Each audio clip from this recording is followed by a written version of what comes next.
My name is Amelia, and if you'd told me a year ago that my mother's words would echo in a courtroom, I would have laughed. I always thought the things she said were just part of the background noise of my life, sharp, dismissive, and impossible to forget, but never truly important. I was wrong. Love in our house was conditional. My mother, Evelyn, was the kind of woman who believed in tough love, though it always felt like the tough part was the only thing she remembered. She was sharp, beautiful, and ambitious, the kind of person who could walk into a room and make everyone else feel smaller just by being there.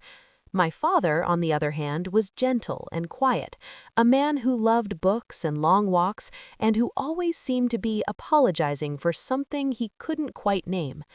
I was the youngest of three, and from the very beginning, it was clear that I was the odd one out. My older brother, Daniel, was the golden child, athletic, charming, and effortlessly successful. My sister, Julia, was the artist, the one who could turn a blank canvas into something magical. And then there was me, Amelia, the girl who loved numbers, who preferred the company of books to people, who never quite fit the mold my mother had in mind. It wasn't that I didn't try. I spent years chasing her approval, bringing home perfect report cards, winning math competitions, volunteering for every school event. But no matter what I did, it was never enough. "You'll never amount to anything," she'd say, her voice cold and final, as if she was simply stating a fact. "You're too quiet, too soft, too ordinary." I learned to swallow those words, to tuck them away in the corners of my mind where they couldn't hurt me, or so I thought. The truth is, those words became the soundtrack of my life. Every time I hesitated, every time I doubted myself, I heard her voice. When I got accepted to college on a full scholarship, she barely looked up from her phone. "Don't get your hopes up," she said. "College is different, you'll see." When I graduated at the top of my class, she sent a text. "Congrats, let me know when you get a real job." When I landed my first position at a law firm, she told me, "Don't embarrass yourself. You're not like the others." I tried to pretend it didn't matter. I told myself that I didn't need her approval, that I could build a life on my own terms. But the truth is, I carried her words with me everywhere I went. They were the shadow that followed me into every room, the weight that pressed down on my shoulders when I tried to stand tall. Things came to a head the year I turned 26. By then, I'd been working at the law firm for 3 years, slowly building a reputation as someone who could handle the tough cases, the ones no one else wanted. I'd made a few friends, found a tiny apartment in the city, and started to believe that maybe, just maybe, I could make it on my own. But then, my father got sick. It started with a cough that wouldn't go away, then a series of doctor's visits, tests, and finally, a diagnosis: lung cancer. The news hit our family like a tidal wave. My mother became even more brittle, snapping at everyone, blaming the world for her bad luck.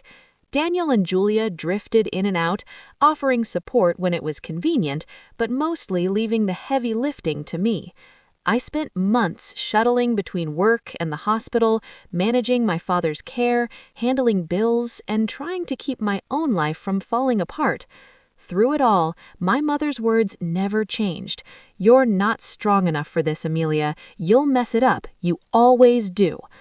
The night my father died, I sat by his bedside, holding his hand as he slipped away. He squeezed my fingers, his eyes full of love and regret. "You're stronger than you think, Amelia," he whispered. "Don't let anyone tell you otherwise." I nodded, tears streaming down my face, but I wasn't sure I believed him. After the funeral, things got worse. My mother spiraled, lashing out at everyone, but especially at me. She blamed me for everything: my father's death, the bills, the fact that the house felt empty. "You'll never amount to anything," she said one night, her voice shaking with rage. "You're just a burden. I wish you'd never been born."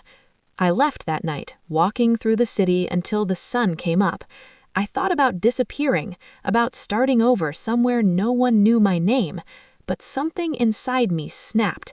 I was tired of running, tired of letting her words define me. I decided then and there that I would fight for myself, no matter what it took. The next few months were a blur of paperwork, court dates, and late-night strategy sessions. My father's will was more complicated than anyone expected, and my mother was determined to contest every line. She hired the best lawyers money could buy, convinced that she could bend the law to her will. But I knew my father's wishes, and I was determined to honor them. The day of the final hearing, I stood outside the courthouse, my heart pounding in my chest. I could see my mother through the glass doors, surrounded by her legal team, her face set in a mask of determination. I took a deep breath, straightened my shoulders, and walked inside. Inside the courthouse, the air was thick with tension. I could feel the weight of every glance, every whispered conversation as I made my way to the front of the room.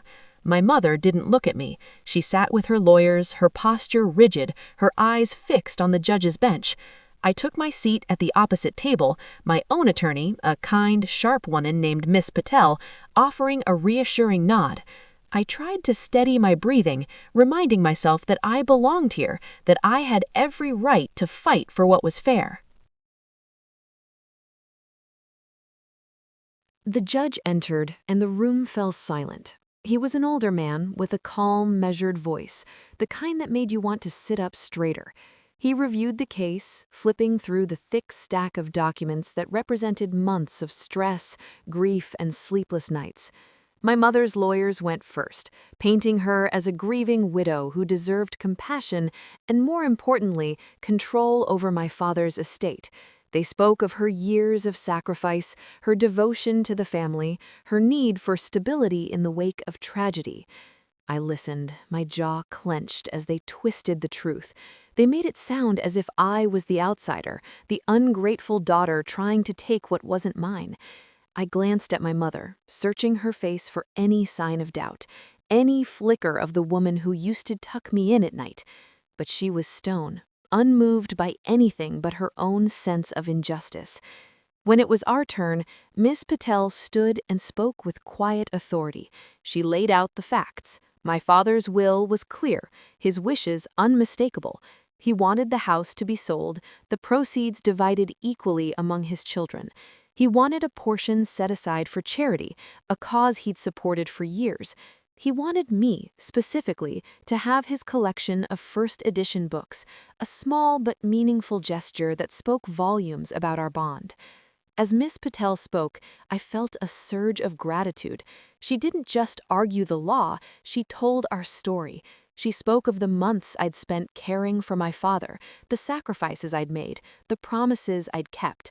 She reminded the court that my father's wishes mattered, that his voice deserved to be heard, even in death. The judge listened carefully, asking questions, taking notes. When he finally looked up, his gaze was steady and kind. "Amelia," he said, "do you have anything you'd like to say?"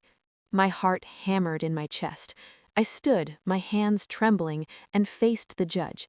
I could feel every eye in the room on me, but I focused on the one thing that mattered, the truth.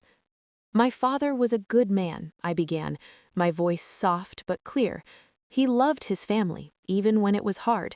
He believed in fairness, in doing what was right, even when it wasn't easy. I know he wasn't perfect, but he tried, and in the end, he trusted me to honor his wishes. That's all I want, to do right by him and by myself." I glanced at my mother, hoping for a flicker of understanding, but her face was unreadable. I continued, "I know I'm not what my mother wanted. I know I'm not as strong or as bold as she is, but I am my father's daughter. I am capable. I am enough." The judge nodded, his expression thoughtful.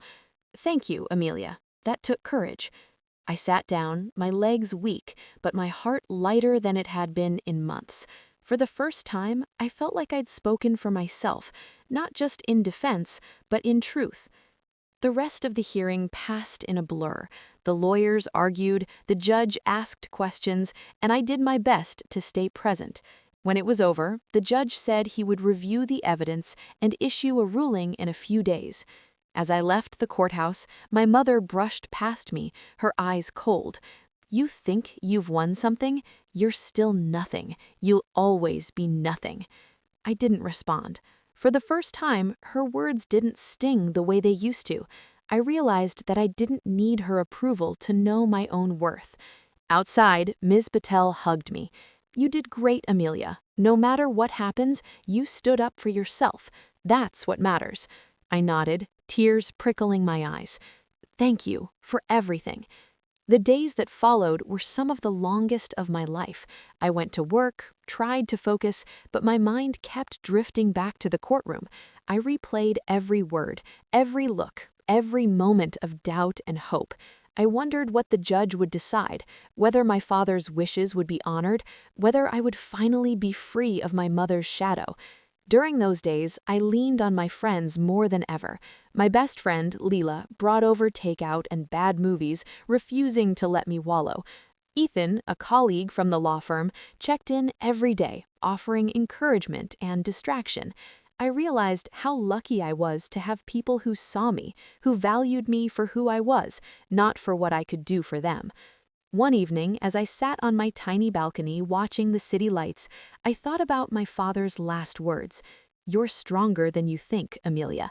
I repeated them to myself, over and over, until I started to believe them. Finally, the call came. The judge had reached a decision. I was to return to the courthouse the next morning for the official ruling. That night, I barely slept. I lay awake, staring at the ceiling, imagining every possible outcome. I thought about my mother, about the years of trying and failing to win her love. I thought about my father, about the quiet strength he'd given me. I thought about myself, about the woman I was becoming. When morning came, I dressed carefully, choosing the suit my father had bought me for my first day at the firm. I looked in the mirror and saw not a scared little girl, but a woman ready to fight for herself. The courthouse felt different that morning, brighter somehow, as if the sun had decided to break through the clouds. I arrived early, my nerves buzzing, and found a quiet bench in the hallway. I watched people come and go, lawyers with their briefcases, families whispering anxiously, a janitor humming as he swept. For a moment, I let myself breathe, feeling the weight of the past few months settle on my shoulders. I was tired, but I was also ready.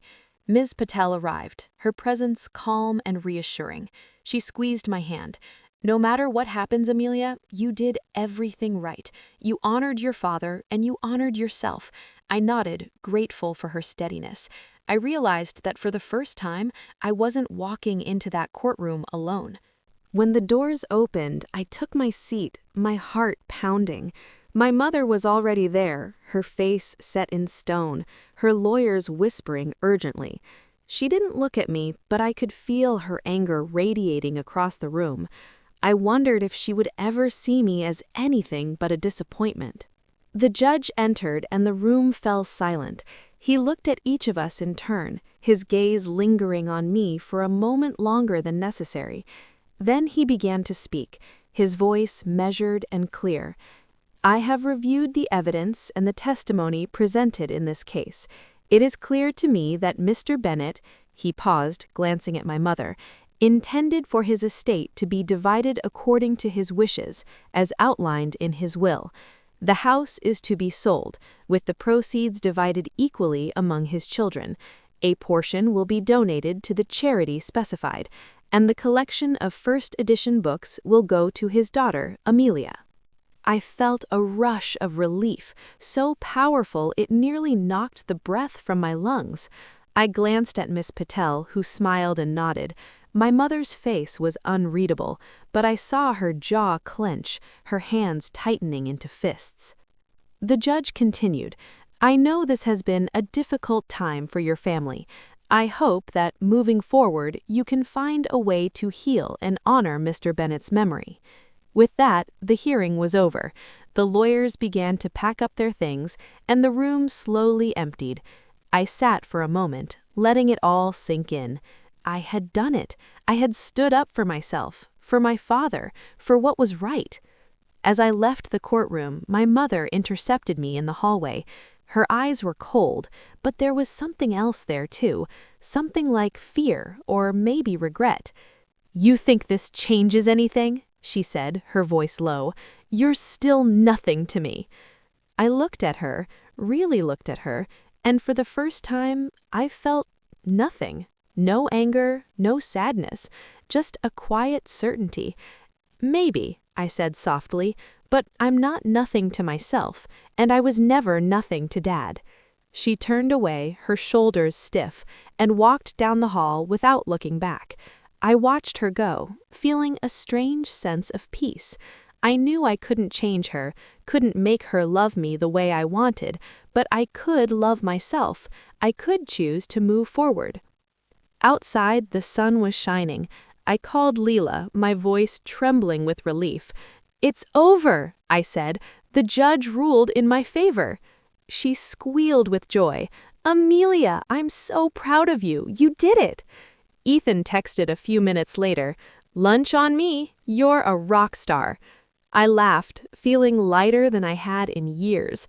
I walked through the city, letting the noise and the bustle wash over me.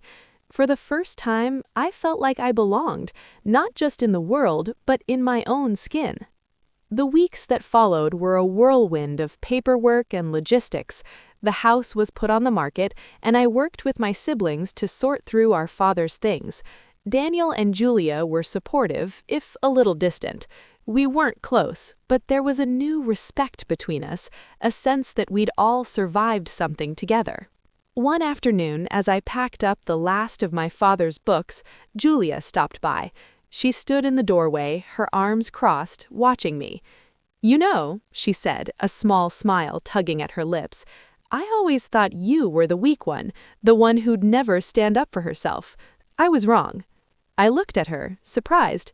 "Thanks, Julia." She shrugged, a small smile tugging at her lips. "Don't let Mom get to you. She's always been impossible." We hugged, awkward but genuine, and I felt another piece of the past fall away. When the house finally sold, I stood in the empty living room, sunlight streaming through the windows. I remembered birthday parties, Christmas mornings, quiet nights reading with Dad. I let myself grieve, let myself say goodbye. I moved into a new apartment, a place that was entirely mine. I filled it with plants and books and laughter, with friends who showed up and stayed. I started volunteering at the charity my father loved, finding purpose in giving back. Slowly, I built a life that felt like home. The first night in my new apartment, I sat on the floor surrounded by boxes, a mug of tea warming my hands. The city lights blinked through the window, and for the first time in a long while, I felt a sense of possibility. I thought about everything that had brought me here, the years of trying to earn my mother's love, the endless striving to prove I was enough, the pain of losing my father, and the courage it took to stand up for myself in court. It all felt like a different lifetime, a story I'd finally stepped out of. I unpacked my father's first edition books, running my fingers over the worn covers. Each one was a memory. The nights he'd read to me when I was small, the afternoons we'd spent in dusty bookstores, the quiet pride in his eyes when I won my first debate. I arranged them on the shelves, a private tribute to the man who had always believed in me, even when I couldn't believe in myself. Life moved forward, as it always does. I threw myself into my work, taking on new cases, earning the respect of my colleagues. I found joy in small things, morning walks in the park, coffee with Leela, late-night phone calls with Ethan that turned into laughter and sometimes tears. I learned to celebrate my victories, no matter how small, and to forgive myself for the moments when I stumbled. My relationship with my siblings grew stronger. Daniel called more often, asking for advice or just to check in. Julia invited me to her art shows, introducing me to her friends as my brilliant little sister.